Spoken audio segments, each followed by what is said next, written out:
Welcome to Lead for Good, a podcast for nonprofit leaders of all titles and all experience levels. This is a show where the audience will meet and get to know top nonprofit leaders. Together, we will take a deep dive into nonprofit leadership, endeavoring to uncover and unpack the most important characteristics, traits, strategies, and actions of successful nonprofit leaders. Through this journey together, we desire to help you, the nonprofit leader, grow your knowledge and capabilities to lead for good. We want you to achieve your full potential as leaders in the sector. So, welcome to the conversation. We're glad you joined us today. Without further delay, let's join our host, Chris Looney, as he interviews yet another extraordinary leader who is truly leading for good. Enjoy the show. Welcome to Lead for Good, everyone, the podcast where we explore what it really takes to lead mission-driven organizations with clarity, courage, and conviction. Nonprofit leadership is meaningful work, no doubt about that. It's also weighty work. Expectations are high, resources are limited, decisions carry real consequences, and often the higher you rise in leadership, the fewer people you can speak to honestly about what you're carrying.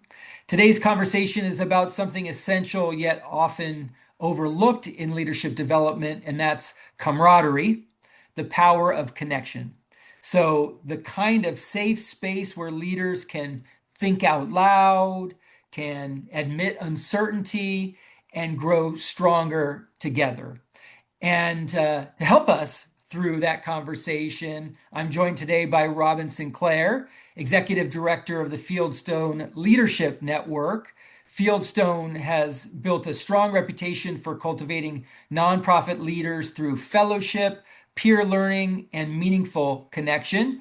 Robert has spent years walking alongside executives and emerging leaders who are navigating complex systems, difficult decisions, and personal growth in real time. So Robin understands that leadership is not simply about strategy and execution. It's also about belonging, trust, and shared experience. So Robin, welcome to Lead for Good.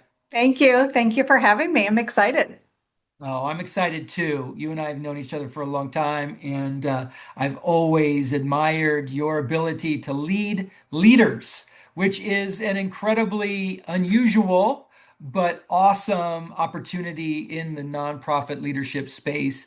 So I can't wait to learn from you. But let's start a little bit with your own personal leadership journey. Can you tell us about your own path into nonprofit leadership? Like, was this always the direction you envisioned? It's a funny question. No, not completely, but I've always wanted to serve. I was raised in a family where, my parents volunteered with the local City of Hope. My husband's family also volunteers with Rotary and sororities and professional associations. So fortunately, when I met my husband, philanthropy and serving was always just something that we did. And I started volunteering. I was PTA president. I helped register all the kids in soccer. I helped with the water polo boosters, sort of whatever needed to be done. I always raised my hand, and I have always felt called to serve. So I definitely, it must be in my DNA. And Mhm. then I started, I worked in education for 12 years. I provided college and career advice to kids at the local high school. And then I got into administration, into a leadership role.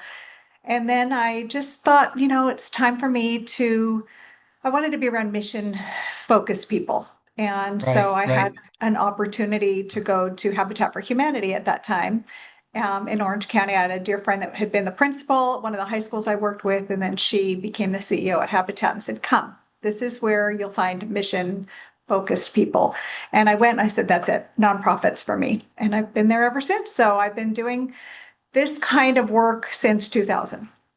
2000. Wow. Well, um, it's amazing how quickly 26 years will pass, right? No kidding. And I love the variety of experiences that you've had, all in that servant leadership kind of frame. So that's really wonderful. Are there experiences that have maybe most shaped how you think about leadership today? Totally. I remember when I was in the education space and my immediate supervisor became ill and passed in a very short period of time. Wow. And it was just shocking. She was just a mentor to me and, just a wonderful leader. And the overall leader is a man by the name of Paul Snyder, who was the superintendent at the time. And he told me, get your running shoes on. It's you. You're going to be in these shoes now. This is your job. And I remember thinking, wow, I was just working with these people and now I'm Right. suddenly their boss. So that was sort of the first lesson in not everybody does things the way that you do things. And, when she would send me a request, I would immediately respond. Like I just responded because that's just what you do. And then I would send Sure. the email out when I was in that position and I would get crickets. People wouldn't respond to my emails. And I remember thinking, wow, doesn't everybody just respond as soon as they get a request for something? And so that was kind of leadership lesson number one was just because you lead a certain way doesn't mean everybody else leads a certain way. And so even though our superintendent was phenomenal, like he was the kind of leader that they would write books about. He just naturally was that kind of a leader. And it made me realize like some people have to work harder at that and some people just have it in them.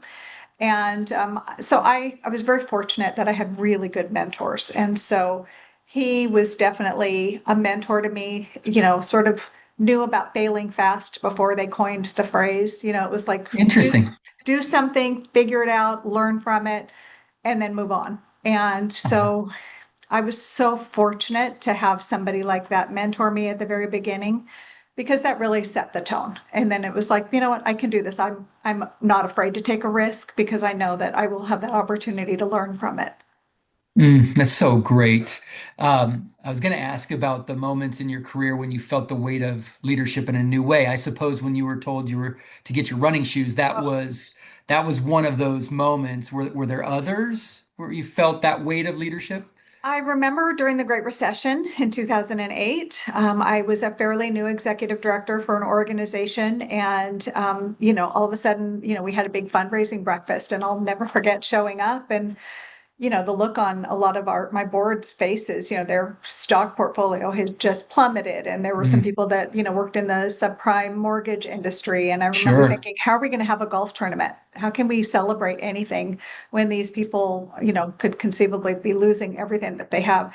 And I went to another mentor, my board chair at the time, and I was completely freaking out. Here I am, a new executive director, and this, has happened. I thought, how do I pivot in a time before we even knew what pivoting really was about to That's look the like for that's us. the that's the year the word pivot I had no became, idea. yeah, a real thing. Yeah, so his advice to me was, act as if. Just keep operating, keep going, and just keep doing it. Don't question, just keep acting as if everything is going great so that when things do pick up and those obstacles are removed, you can hit the ground Right. running. It was the best advice, and again, Yeah. early leadership advice for me that I continue to reflect on every day. Yeah, yeah. What about that idea of loneliness in leadership? Did you ever Oh. have that kind of feeling, and what did that teach you? I did early on, especially when I became the leader of my peers. I felt extremely lonely, the lonely at the top. That was a real thing for me. So I surrounded myself with mentors that were in a similar type of situation. So I've always naturally gravitated toward people that have either are experiencing it or had experienced it so I could learn best practices from them. And then, when I took this position in 2008, again, I had nobody. You can't go to your board because technically your board chair is your boss. They can hire and fire the executive director. I mean, obviously they provide the governance, and so they're not like your boss in the traditional sense, but I can't really go to them, especially if Right, some of the challenges I'm having are board related. You can't really go to your staff because you're supposed to kind of protect your staff from the evils of what's going on out there. So you're in this very precarious situation. So who can you go right. to? So fortunately, in 2008, I was introduced to Fieldstone. And so I knew that Fieldstone had an incredible reputation for bringing people together and kind of creating that cohort of your peers. And I thought, yes, that's exactly what I need. So I joined a cohort in 2008. And so I was a participant way before I had the opportunity to lead the organization. And it was a game changer for me. I mean, I found Wow. my people, and yet here I was managing a relatively small budget at the time. It was just under $1 million in 2008. And the person that I connected most with was leading multi-million dollar organization. And I thought, what do I have to offer him? So imposter syndrome was huge for me. I thought, I'm not worthy of sitting around this table. I have nothing to offer. And yet I was a big contributor. He learned from me. I learned from him. There were, it was a network of 12 of my new best friends. Right. And to this day, I still talk to a few of them.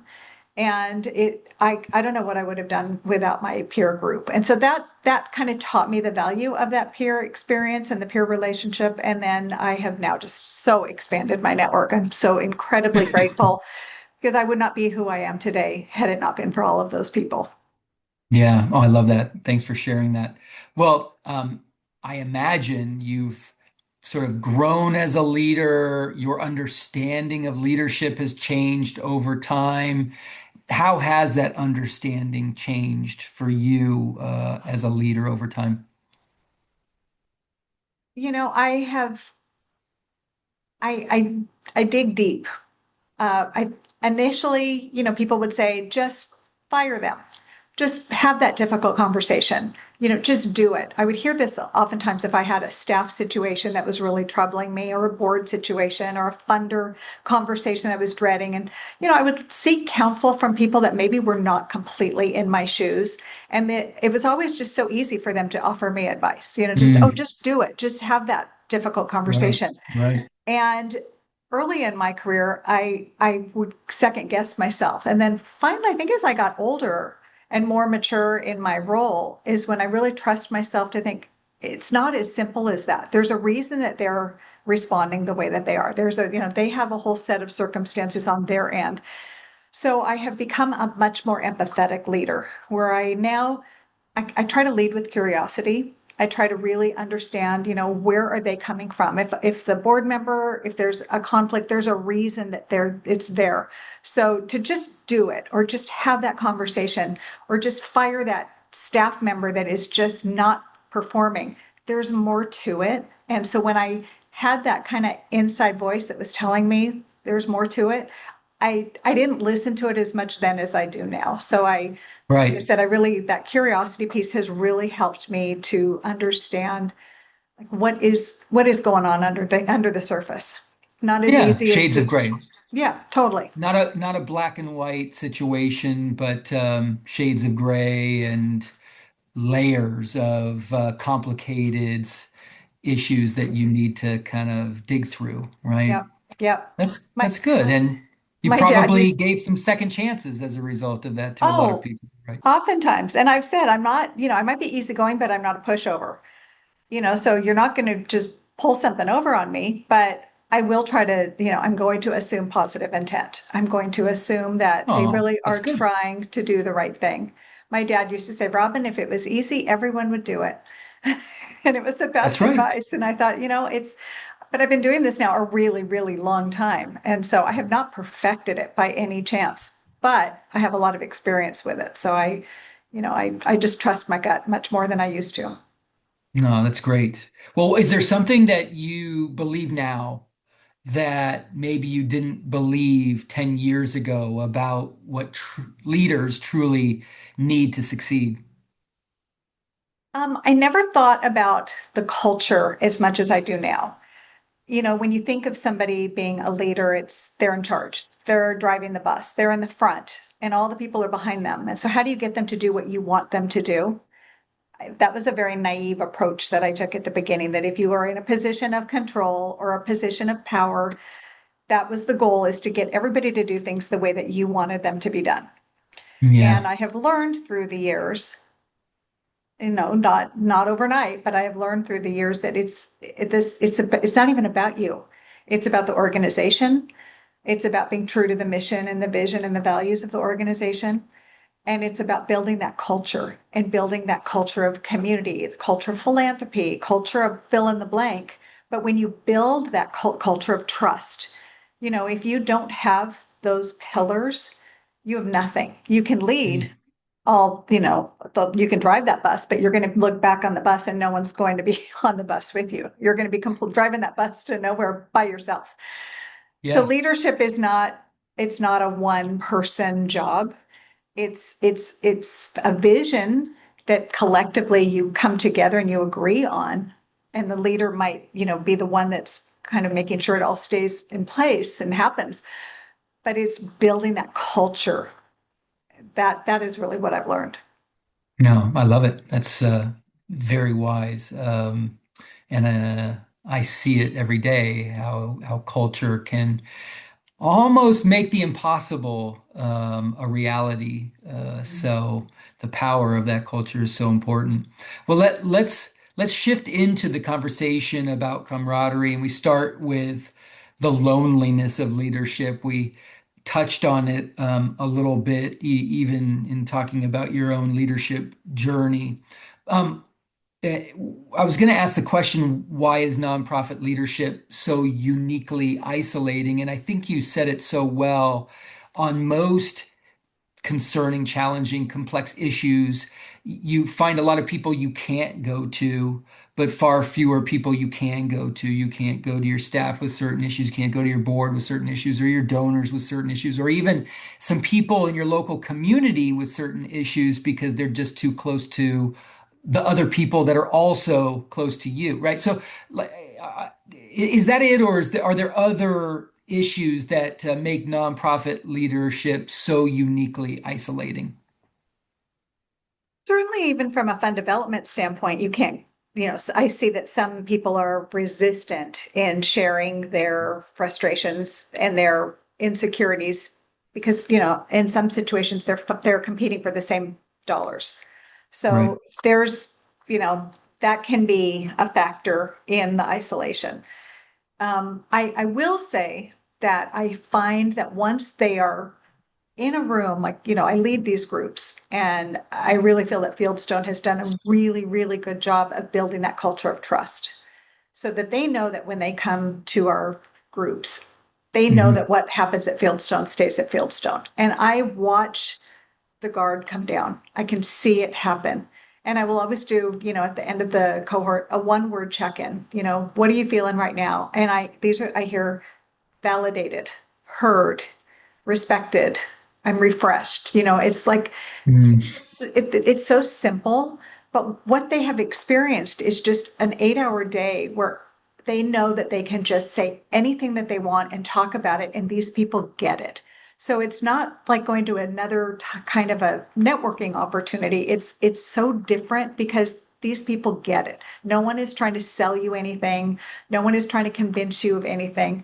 So you're walking in a room where everybody speaks the same language. They know the fund development and the program and all the alphabet soup that is involved in what we do. You'll hear about HUD funding and this and contracts and that. These people get it. And so they just come in and, just like I said, they just feel heard and validated, and they feel supported. And they will say that there isn't another place out there where they get that. And also, we have to be so tough all the time. We have to appear to have all the answers. And I'm sure you see, the turnover is pretty quick. A development person might only be at their place they might only be there for 18 to 24 months, and then they're in another Right. organization. So then they have to do it all over again.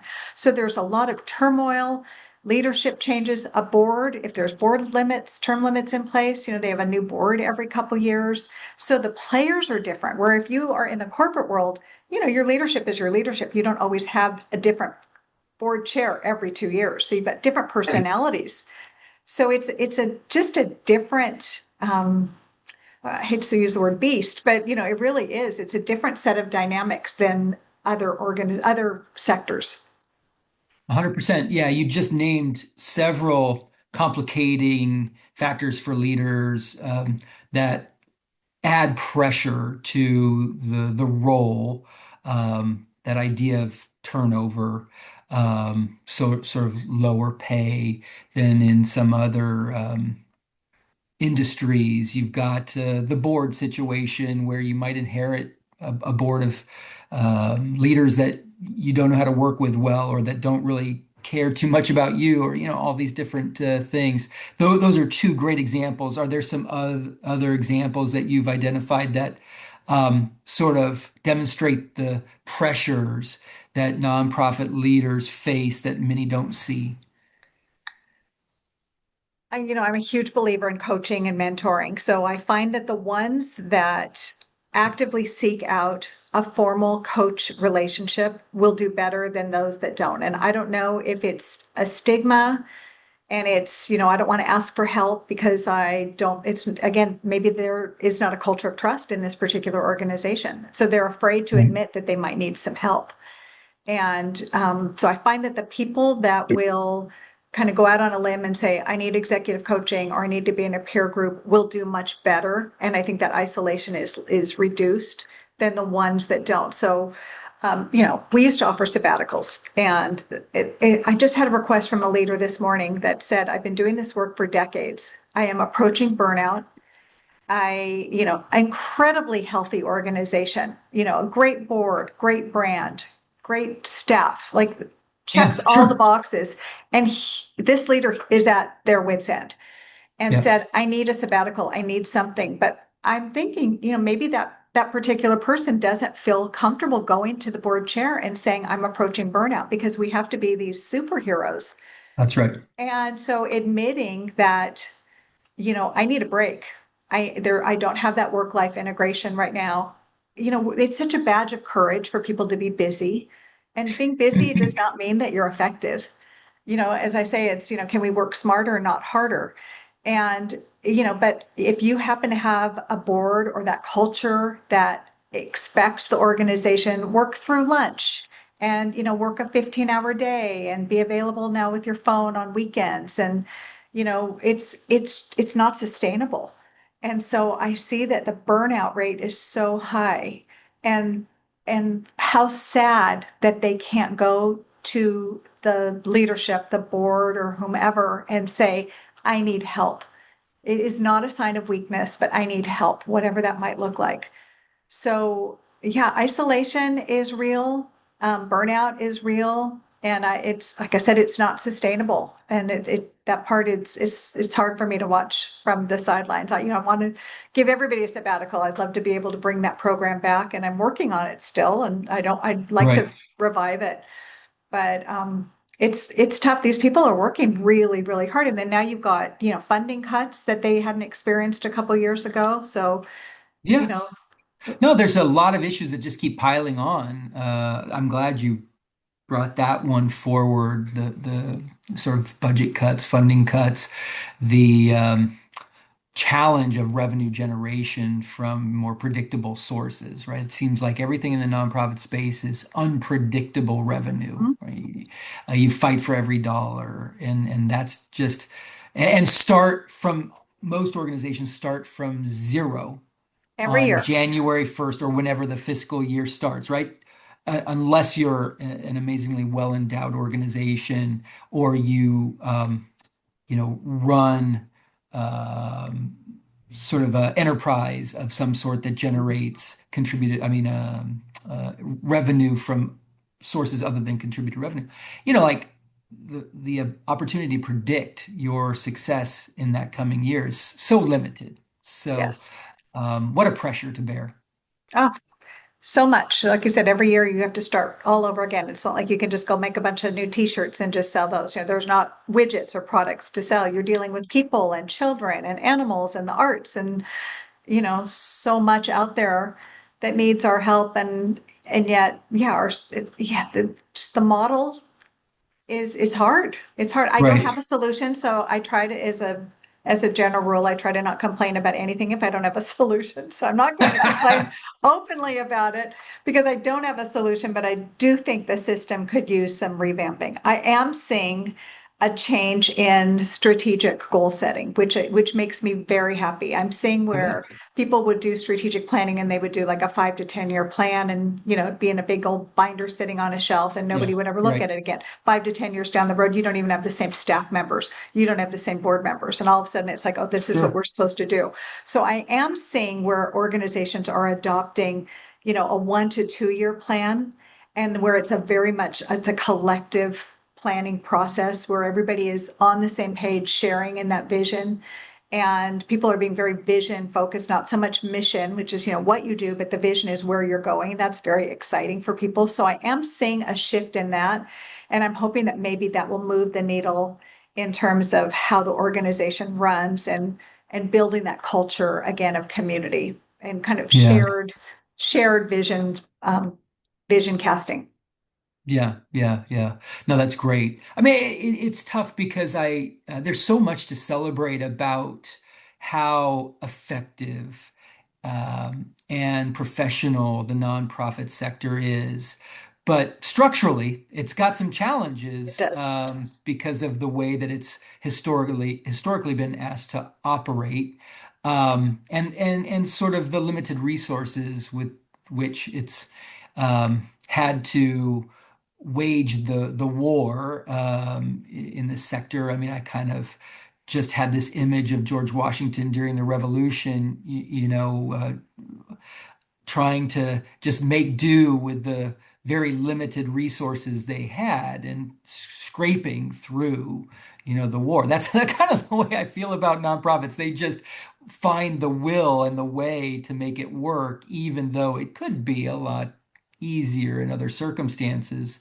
So we've talked about how loneliness can really affect decision making, resilience, long-term sustainability, all those things. I want to talk a little bit about how um, the idea of camaraderie, the power of camaraderie and connection can overcome some of those things. So when you talk about camaraderie, what do you mean? Like I said, really being there for one another. I see that if somebody has a need, they are quick to help the other person. If somebody has a skill, they're happy to share that with someone else. Mm, So providing that culture, and I really feel that that is, our differentiator is, we really provide that culture, that safe space where people can come together and, what do you need? What do I have? How can I help? And it's so, as I said at the very beginning, it's not about leadership, is not just about me. It's about how I can help you and develop you so that you can grow.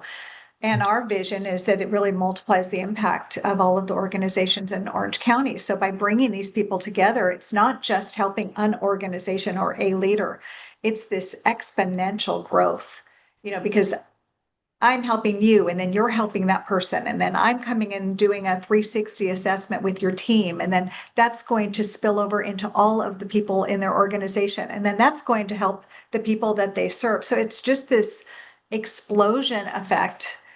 And if we are all working alone in silos, none of that will happen. None of that will happen. We only have what we have in our own brains and, our own brain power. And we all have these skills that we can share, but we don't even know where to go to share them. And so I see that, Fieldstone and Fulcrum, or people that can bring leaders together. I mean, it's so beautiful and it's magical watching it happen. I've oftentimes said agree. it's like the conductor, conducting the orchestra. Yeah, the piano player is wonderful.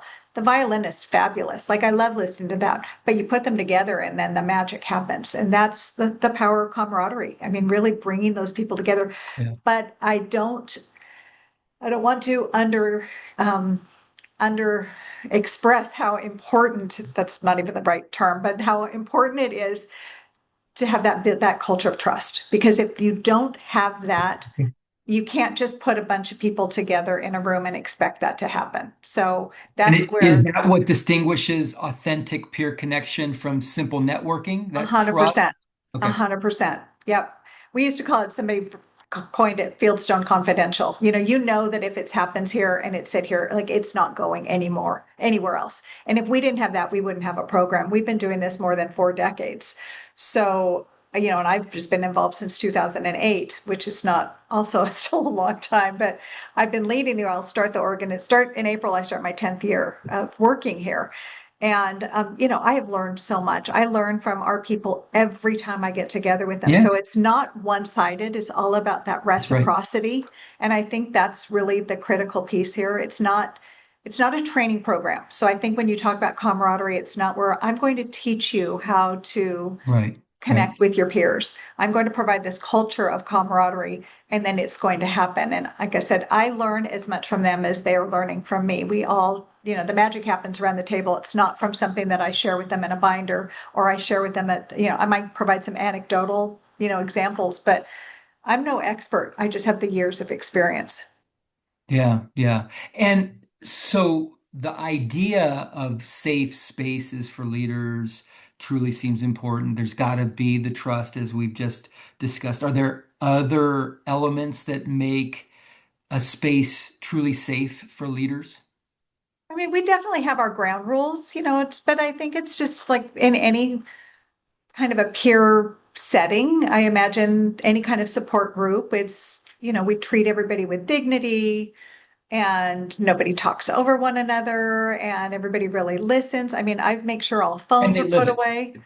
I Yeah. mean, it's just the basic common decency. I mean, you don't say common sense because they say there really is no such thing as common sense because everybody has a different perspective on that. But it's Right. just being a really kind person. And I feel that the people that come to us already have that or they wouldn't come to us, if that makes sense. They already get it. They know the value of the network. They know the power of the network. They know that if they come to an event, nobody, like I said, nobody's going to sell them anything. It instead of it being what can I get out of it, I will oftentimes hear, how can I help you at this place in your life? How can I help support you in your journey? You will hear Yeah. that often at our events, at our networking, at our gatherings where people come together. So it's very unique. It's not, like I said, it's not, I'm going to go here and I'm going to get something out of this. I'm going to go and I hope that I can share my network with all of you. That's good. And I imagine in a lot of those circumstances where people feel like they might be sold or they have to be careful what they say, they're closed off. They're maybe not willing to be as vulnerable as they might need to be to have breakthroughs or to get at real issues that are presenting challenges. So how do you kind of like cultivate vulnerability with a group of people who are so accustomed to being the strongest voice in the room? So on day one of our learning groups, we do a team building, an outdoor 3-hour experience, and it's play. It is absolutely 100% play for 3 hours, structured play with a lot of debriefing in between. But the foundation is set where these people come to really trust and rely on one another. And these are complete strangers when they start on Yep. day one. And by the end of day one, they're exchanging phone numbers and now they have already built a network of their peers. And then Yeah. each month, they get to know and they get to know each other even more. So when they share their unique challenges, and every month, two people get to present their unique challenges, and they're encouraged to be vulnerable, but as vulnerable as they choose to be, they see the safe space and they can see that sense of relief on that person's face when they have been vulnerable. And to me, it happens organically. So, I can't fabricate it. I couldn't create it. I can't make it. I can't say only those that are vulnerable are allowed to participate because I will see some people, and I'm a pretty good room reader. I will see some people at the start, they got their arms crossed and they're kind of looking at me like, yeah, come on. I'm not Right. going to participate in that. And by the end of that first day, they are participating. And it's really remarkable. And one of the questions I ask them is, how can we best work with you? So it's Mhm. not just about, let me just tell you about how our cohort works. So I really try to make it very relatable so that when they really can dig deep into their own and say, yeah, you know what, I'm a processor. So yes, you're not going to hear me talk a lot, but I'm going to be absorbing a lot. But at least that person is letting the rest of the cohort know that I am not with my arms crossed because I'm not enjoying this. I just have my arms crossed because I'm just not comfortable right now sharing yet. And then inevitably by month 2 or month 3, they are openly sharing and they're part of the group. But some people, it takes a little bit longer. They are more processors. Yeah. Well, the peer group is fascinating to me. Why is it that peer learning is so much more powerful compared to like traditional training models? Again, if it's a training, it's just that one person's perspective. So you're learning from that person, you're learning from a textbook, or you're learning Yeah. from a guidebook. But if you are in a cohort of 11 or 12 people, you now have 11 or 12 perspectives. So it's a numbers game. And then, like I said, Okay. then you watch that piggybacking take place, which to me is the best part. Somebody offers Yeah. up a solution and then it's, well, have you thought about this on top of that? And then, oh wait, yeah, I didn't think about that. Now I watch that. That wouldn't Great happen in a example. traditional training. And, Yeah. we all learn so much when it's that blood-based learning, when our brains are fired up and it gets our bodies going and we all get so excited. And you can see that. And those people are going to go back. They're not going to remember what's in that binder, but they're going to remember the conversations that they have. They're going to remember how they felt. And so, like I said, when I do that one word check-in and I hear validated, supported, heard, that's how they're feeling. They're going to come back for more. And then they are going to remember what that felt like when they are leading others. So you can't learn that in a training session. I Yeah. feel like you can only learn it by experiencing it. And then hopefully then they will be that kind of a leader for their team. Yeah. That piling on is so powerful. Mm. You fail sometimes to understand how many different good perspectives there are, how many reasons why something might be, and then all of a sudden 12 people give you 12 different rationales why something is a good idea. And you're like, well, that's impressive, right? Because I could only come up with one myself. Right. Yeah. Yeah, yeah, that's great.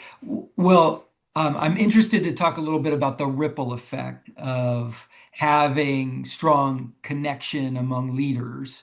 Um, when that happens, how do you see these strong connections among leaders strengthening organizations, strengthening communities? I have to believe that's an important outcome of all of this. It is. I even see it from the career placement standpoint. We just had a meeting today, and one of the leaders was talking about looking at another career opportunity. And you could see everybody's wheels turning. And they're like, have you thought about this organization? Have you thought about that organization? And this person's got extreme talent and is looking to bring that talent elsewhere. Somebody else had led a school and is looking to get into a different space. And so to see the peers come together to really help solve like their peers' challenges and Yeah. just jump right in and offer solutions. And it's like, oh, I have a consultant for you. I have a grant writer for you.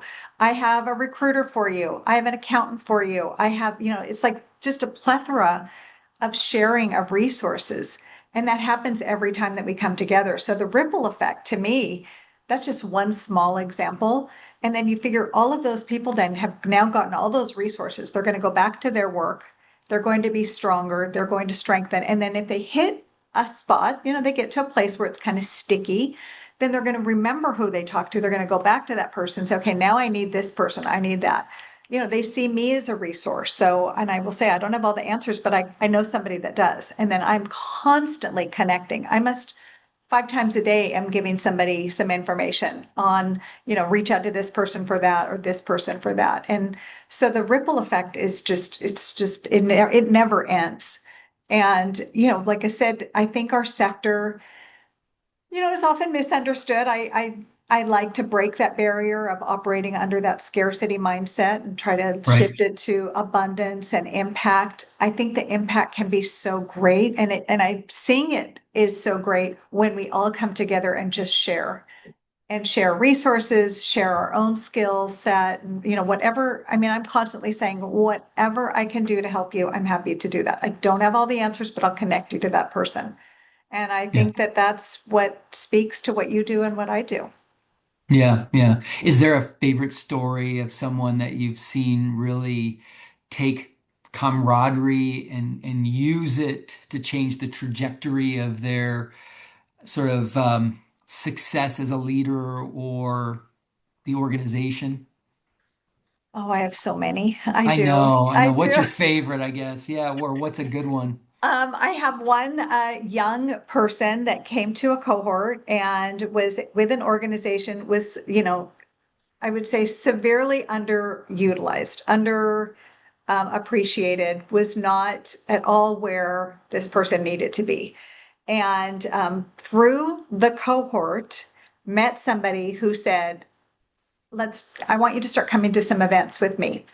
And so they kind of brought them into their fold, and then this person just has blossomed in their leadership and is now leading an organization and and absolutely it came from the power of the network of being Yeah. introduced to people. I mean, what started it as in one job, and it was an important job at an incredible organization, but it was like I said, very underutilized. The skill set was just not being, she wasn't being used the way she could have. And now she's just blossoming and she's flourishing and truly was given like she was empowered and she was encouraged in that group to just take that next step. And like I said, I have hundreds of stories like that, but that one comes to mind because Yeah. I watch Great. where this person started and where this person is now, and it's just light years apart. And the community is going to benefit, the organization is going to benefit because of the camaraderie, because of the connection. Yeah. So And I think sharing it's, those best practices, I think, is so critical. You know, when people talk about yeah, their challenges, it's not just talking about, oh, I have this problem. It's not a gripe session. It's a very yeah, structured problem solving. And it's, you've got this group of your peers that are really helping to solve your problem. And there are such relatable solutions that you can take these solutions, you can apply them to so many different situations. So watching that happen, because we in our own head think, oh, I've tried this, I've tried this, I've tried this, I've tried that. But when you hear it from right. all the peers and the piggybacking on top of that, it's like, I didn't even think about that. So that to me is very exciting. Yeah, I love it. Yeah. Well, if a leader is feeling isolated right now, what is the first step they should take? To reach out to me.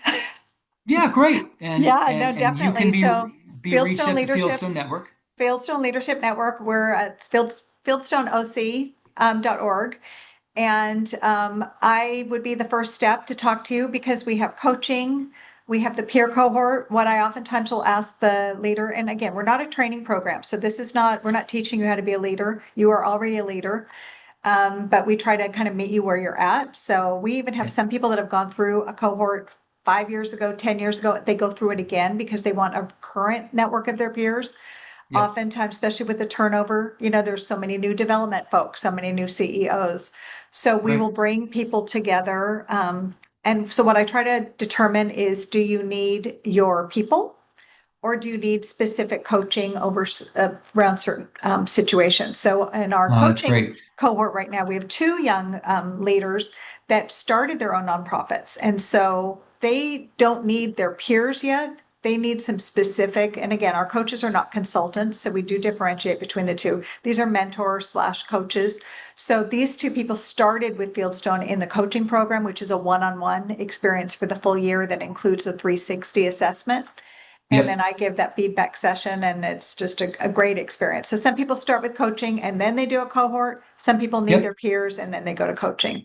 So I would say the first step is to find us on LinkedIn or on Instagram or call me, and I'm happy to sit down and chat with you and determine, where we can best serve you.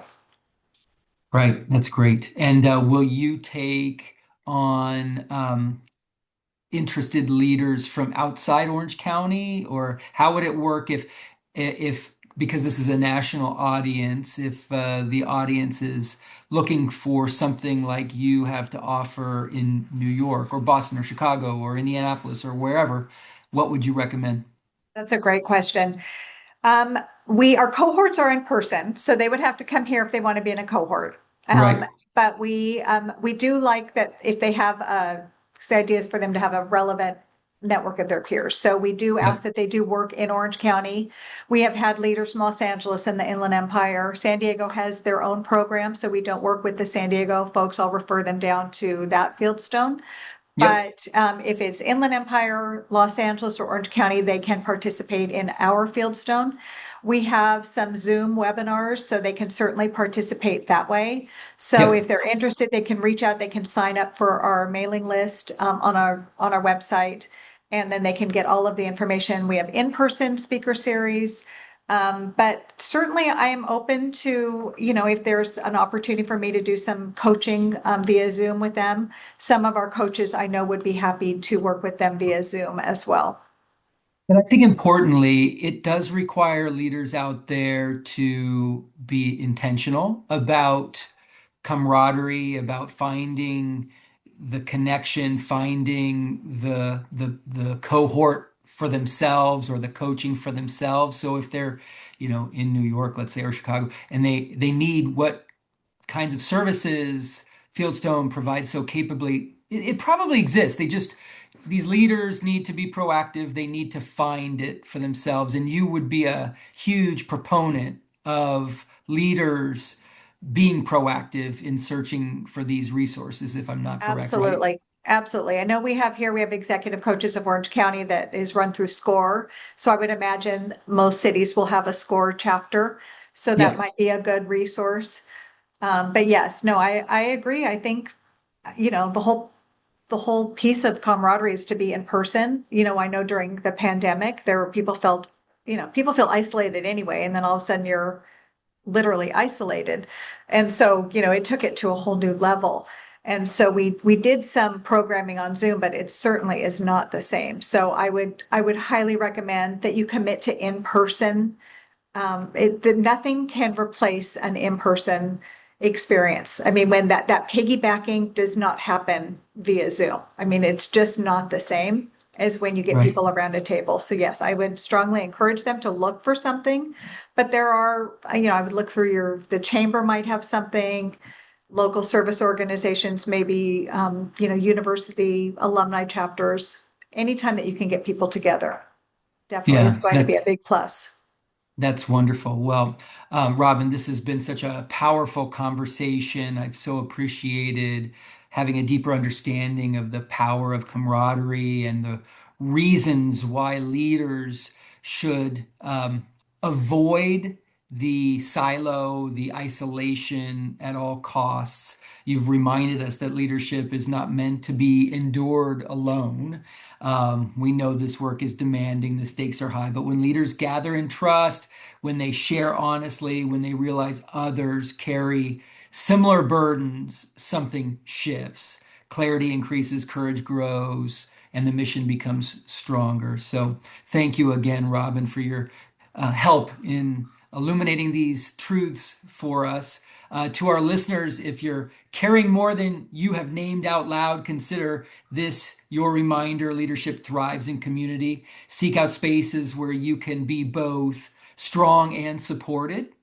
Um, and make sure that you all come back for another episode of Lead for Good.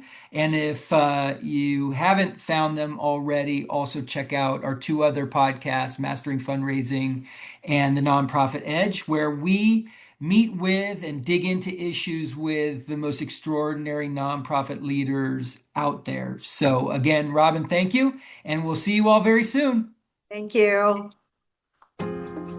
Thank you for joining us for this most recent episode of Lead for Good.